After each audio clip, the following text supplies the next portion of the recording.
ఈ ఉదయమున నీవు ఎవ్వరినీ కలుసుకొనక ముందు ప్రభువును కలుసుకో. నీవు ఎవ్వరినీ చూడకముందు ప్రభువును చూడు. నీవు ఎవ్వరితో మాట్లాడకముందు ప్రభువుతో మాట్లాడు. నీవు దేనిని వెదకకముందు ఆయన రాజ్యమును నీతిని వెదకు.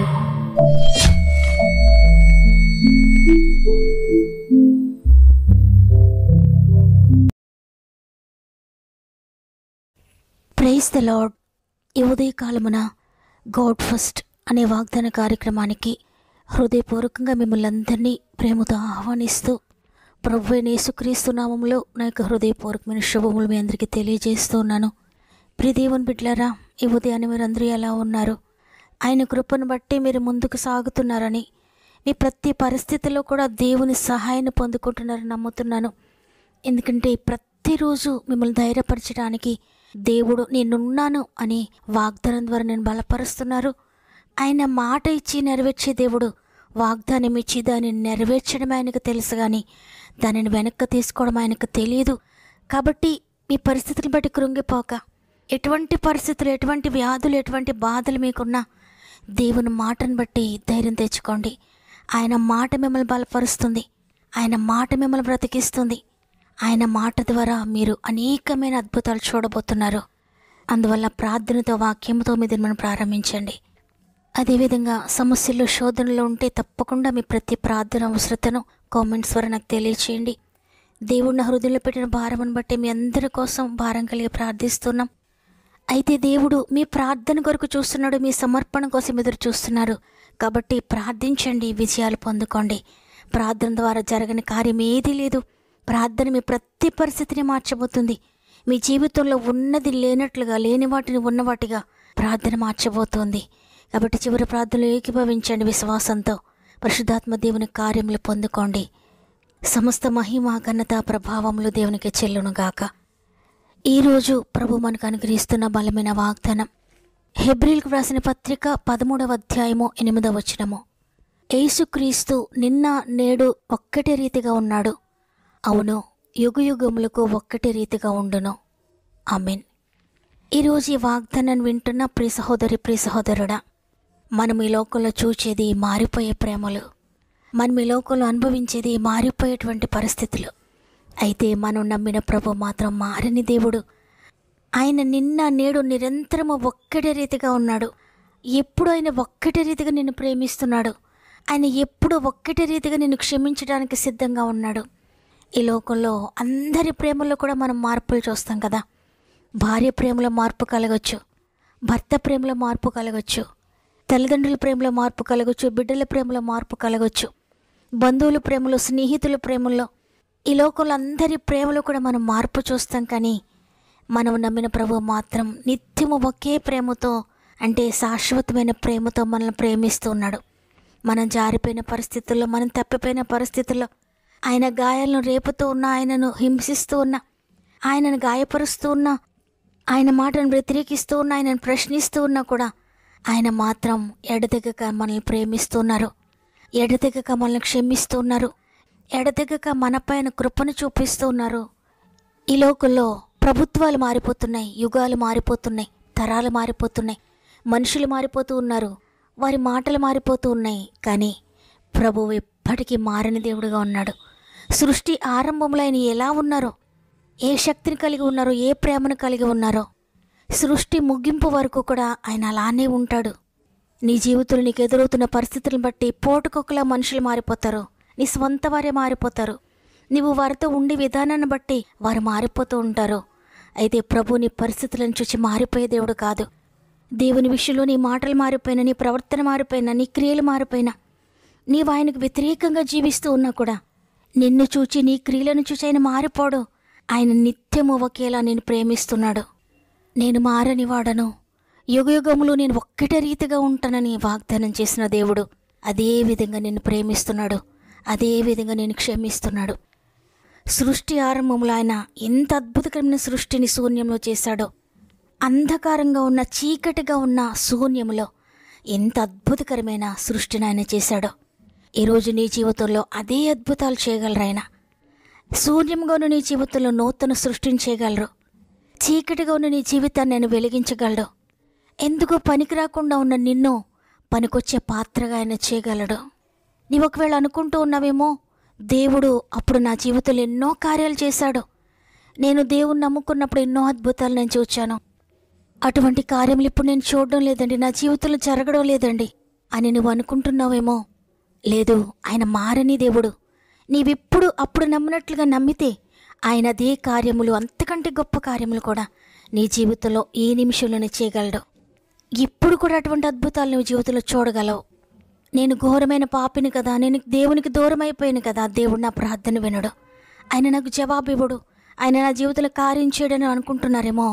నీవెంతగా ఆయనకు దూరం అయిపోయినా, ఎంత పాపంలో ఉన్నా తిరిగి ఆయన దగ్గరకు వస్తే చాలు, ఆయన తిరిగి నిన్ను క్షమిస్తాడు. ఎందుకంటే చూడండి, రోమా 5వ అధ్యాయము 6, 7, 8 వచనాల్లో, మనము ఇంకను పాపులమై ఉండగా ఆయన మనలను ప్రేమించెను, ఇంకను బలహీనలై ఉండగా, ఇంకను శత్రువులమై ఉండగా ఆయన మనల్ని క్షమించాడు, మనల్ని ప్రేమించాడు.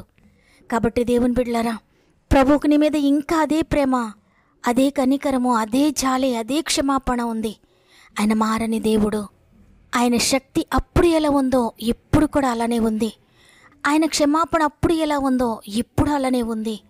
అప్పుడు మగ్దలేనే మరియను క్షమించిన యేసయ్య ఇప్పుడు నిన్ను కూడా అలానే క్షమిస్తాడు, నీవు ఆయన దగ్గరకు వస్తే, ఆయనను ఆశ్రయిస్తే. అప్పుడు చనిపోయిన లాజరును లేపిన యేసయ్య ఇప్పుడు కూడా నిన్ను ఆత్మీయంగా లేవనెత్తగలడు. శారీరకంగా నీ ప్రతి సమస్య నుండి లేవనెత్తగలడు. నీ ప్రతి వ్యాధి నుండి కూడా నిన్ను లేవనెత్తగలడు.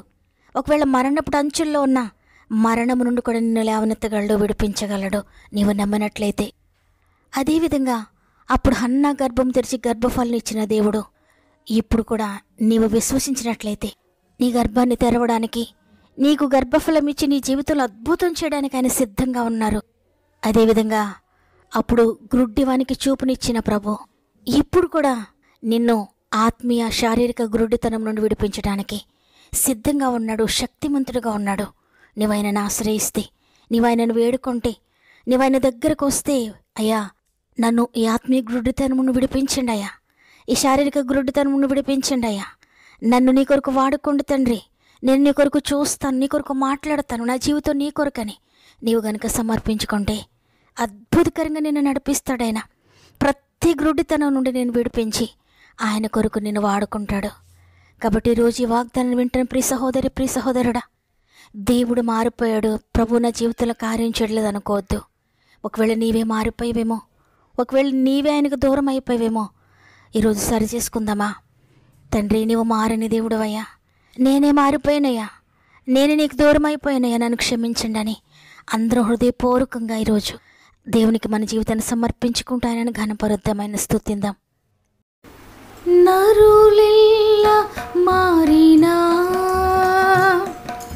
తన వారి విడచినా, నరులెల్లా మారినా తన వారి విడచినా, వేదనతో నిండినా, శోధనతో కృంగినా, వేదనతో నిండినా, శోధనతో కృంగినా, మారదు మారదు మారదు మారదు మారదు,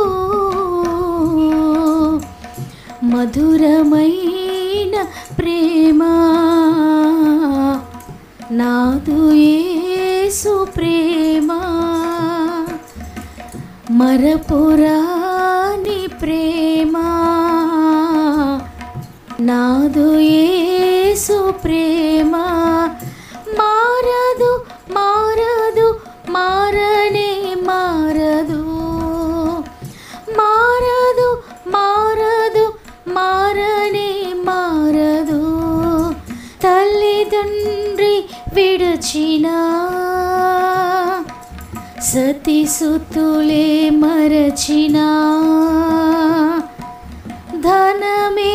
నశించినా తనువే కృషించినా తల్లిదండ్రి విడచినా సతిసుతులే మరచినా ధనమే నశించినా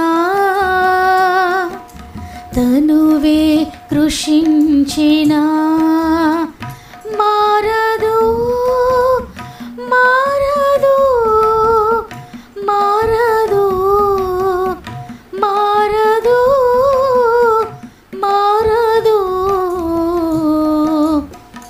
మధురమైన ప్రేమ నాదు యేసు ప్రేమ మరపురాని ప్రేమ నాదు యేసు ప్రేమ మారదు మారదు మారనే మారదు మారదు మారదు మారనే మారదు. ప్రేమగల తండ్రి, నీకు వందనాలు. నీ ఉచిత కృపను బట్టి మరొక దినాన్ని మాకు అనుగ్రహించి ఘనపరిచే తరుణాన్ని మరొకసారి మాకు ఇచ్చినందుకు నీకు కోట్లాది స్తుతులు తండ్రి. ఈరోజు వాగ్దానం ఇచ్చారు, నిన్న నేడు నిరంతరమైన ఏకరీతిగా ఉన్న నేను మారని వాడనని. అనేక సార్లు మేమే మారిపోయి నా దేవుడు మారిపోయాడేమో, నా దేవుడు నాకు సహాయం చేయలేదు అనుకుంటున్నామయ్యా. కానీ ఈరోజు మాకు తెలియజేస్తారు నేను మారని వాడనని. తండ్రి, అవునయ్యా, మీరు మారని దేవుడు కాబట్టి ఈరోజు మేము ఈ విధంగా బ్రతుకున్నాం తండ్రి. ఈరోజు మేము నశించిపోకుండా ఉన్నామంటే నువ్వు మారని వాడవు కాబట్టి. అనేక సార్లు మేము మారిపోతూ ఉన్నాం, మమ్మల్ని క్షమిస్తూ ఉన్నాం. అనేక సార్లు నీకు దూరం అయిపోతున్నా మమ్మల్ని క్షమిస్తూ ఉన్నాం, మమ్మల్ని సహిస్తూ ఉన్నాం. తండ్రి, నీ కృప కొరకు వందనాలయ్యా. అందరి జీవితంలో నీ మారని ప్రేమ చేత అనేక మారని కార్యములు జరిగిస్తున్నారని నమ్ముతున్నాను. యేసునామములో వారి జీవితంలో ఆనాడు జరిగిన అద్భుతాలే ఈనాడు కూడా జరుగునుగాక. యేసునామంలో విశ్వసించిన వారందరి జీవితాల్లో అవే కార్యములు ఇది మొదలుకొని వారు చూడబోతున్నారని నమ్ముతున్నాను. అదేవిధంగా తండ్రి, నీ ప్రియమైన బిడ్డలు అనేక మంది సమస్యలు ఉన్నారు, శోధనలో ఉన్నారయ్యా. ప్రతి జీవితంలోని ప్రతి సమస్యను విడిపించండి అయ్యా. ప్రతి శోధనను విడిపించి విడుదల దయచేస్తున్నారని నమ్ముతున్నాను. వారు ఎదుర్కొంటున్న సమస్య చిన్నదైనా పెద్దదైనా, ఎవరికి సాధ్యం కాకపోయినా, ఎవరు చేయలేనిదైనా మీరు జరిగిస్తున్నందుకు వందనాలు. నీ చేతులకు అప్పగిస్తున్నాను. మా ఆత్మీయ కుటుంబం ప్రతి ఒక్కొక్కరిని చేతులు పెడుతున్నానే. వారి ప్రతి సమస్య నీ చేతులు పెడుతున్నాను తండ్రి. అద్భుతకరమైన విడుదల త్వరలోనే మేము చూడబోతున్నాం. ఎందుకంటే నిన్న నేడు మారని దేవుని మేము నమ్ముకొని ఉన్నాం. ఆయన మాటలో మార్పు లేదు, ఆయన కార్యంలో మార్పు లేదు, ఆయన శక్తిలో మార్పు లేదు, ఆయన ప్రేమలో మార్పు లేదు, ఆయన క్షమాపణలో మార్పు లేదు, ఆయన కృపలో మార్పు లేదు. తండ్రి, నీకు వందనాలు. ఇంతగా మమ్మల్ని ప్రేమించి, ఇంతగా మమ్మల్ని క్షమించి, ఇంతగా మాపై కృప చూపిస్తూ మమ్మల్ని బ్రతికిస్తున్న తండ్రి, నీకు కృతజ్ఞత చెల్లిస్తున్నానయ్యా. ఇది మనం ప్రారంభిస్తూ ఉండగా ఈరోజు ఎంతమంది బిడ్డలైతే ఎగ్జామ్ రాస్తున్నారు వారందరికీ మీరు తోడండి, నడిపిస్తున్నారు నమ్ముతున్నాను. ఎగ్జామ్స్ కూడా ప్రిపేర్ అవుతున్న బిడ్డలందరినీ కూడా చేతులు పెడుతున్నానయ్యా. నీ జ్ఞానాత్మతో నింపి నడిపించండి. ఈరోజు ప్రత్యేకంగా పుట్టినరోజులు, పెండ్లి రోజులు జరుపుకున్న వారందరినీ కూడా జ్ఞాపకం చేసుకోండి. ఈ నూతన సంవత్సరంలో నూతనమైన కార్యములు వారి జీవితంలో జరిగించండి. ఇదే మనం ప్రారంభిస్తూ ఉండగా ఈరోజు వారి ప్రయత్నాలన్నీ సఫలపరచబడుగా కేసునామంలో, వారి పనులన్నీ సఫలపరచబడుగా కేసునామంలో, వారి ప్రయాణములన్నీ సఫలపరచబడుగా కేసునామంలో నీ బలమైన చేతులు ప్రతి ఒక్కరిని అప్పగించుకుంటూ యేసయ్య పరిశుద్ధమైన నామములు అడిగి వేడుకొంచున్నాను తండ్రి, ఆమెన్. ఈరోజు ఈ వాగ్దానాన్ని విన్న ప్రియ దేవుని బిడ్డలారా, దేవుడు మారని ప్రేమతో నేను ప్రేమిస్తున్నాడు కాబట్టి భయపడొద్దు. ఆయన మారని కార్యములు చూడబోతున్నావు త్వరలోనే. నాతోనే దేవుడు మాట్లాడాడు అన్నవారు తప్పకుండా ఆమెనని చెప్పండి హృదయపూర్వకంగా. మీకు అనుకూలమైతే ఈ వాగ్దానాన్ని తప్పక లైక్ చేయండి. ఎందుకంటే మీకు అనుకూలమైతే తప్పక మీకు తెలిసిన వారందరికీ షేర్ చేయండి. దేవుడు మిమ్మల్ని మీ కుటుంబాలను అత్యధికంగా ఆశీర్వదించి దీవించును గాక. దేవుని చిత్తమైతే తిరిగి రేపు అందరం కలిసి ఆయనను స్తుతిందాం. అంతవరకు ప్రభు మీకు మీ కుటుంబాలకు తోడేండి నడిపించును గాక. God bless you.